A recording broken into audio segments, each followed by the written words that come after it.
This is the moment wherein we will realign, we will rediscover, and we will reignite your passion on why you are ever doing this.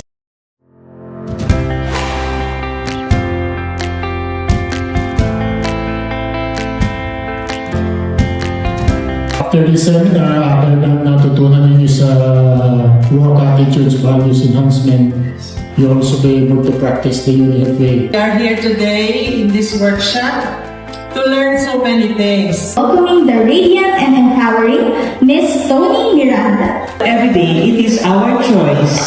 It is our choice to be happy with our own attitude or to demonstrate a good attitude.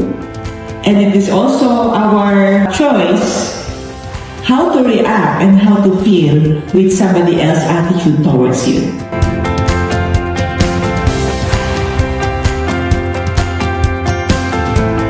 Please know that your thought growth, learning wellness is not happening when you're just learning it. You need to process it. You also have to teach it. So we need to apply. Whatever is in your thoughts will always affect your feelings. Acknowledge that your power is only within your control. I'd like you to activate as well the power that's not within your control. And what is that? You pray.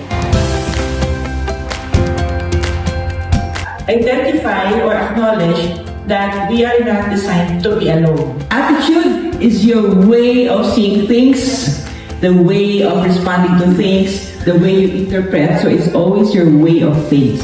Sometimes we equate attitude, or actually most of the time, we equate it with your character. Positive attitude can help to improve mental health, reduce stress, and boost the immune system. If you don't control your attitude and don't even process to understand why you have that, it will control you. Remember that you have power, but know which area you have power. Know what? No organization and nothing is too late for improvement. May you aspire to inspire, influence, and create positive impact so we all become extraordinary inside and out. Magkaroon lagi ng positive outlook sa buhay. Kailangan natin i-adjust yung attitude natin kung paano natin titignan yung sitwasyon para mas magaan yung everyday na life natin. Meaningful po sa amin itong training na to because we get to appreciate po that it's also important that we work on ourselves and our attitudes po because it's one of the most important traits po that we should foster. We have to continue to work on ourselves. Always have to work at getting better. For this training po, it is very engaging po. So as we learn about ourselves, we will also value and care about ourselves. For me, na-enlighten ko and read nyo sa mga dapat kong gawin and kung ano ba talaga yung attitude na ipapakita ko sa ibang tao. What I love about this training is fun po and then dami ka matutunan. Hindi lang about sa sarili, syempre sa patients din and sa colleague din po.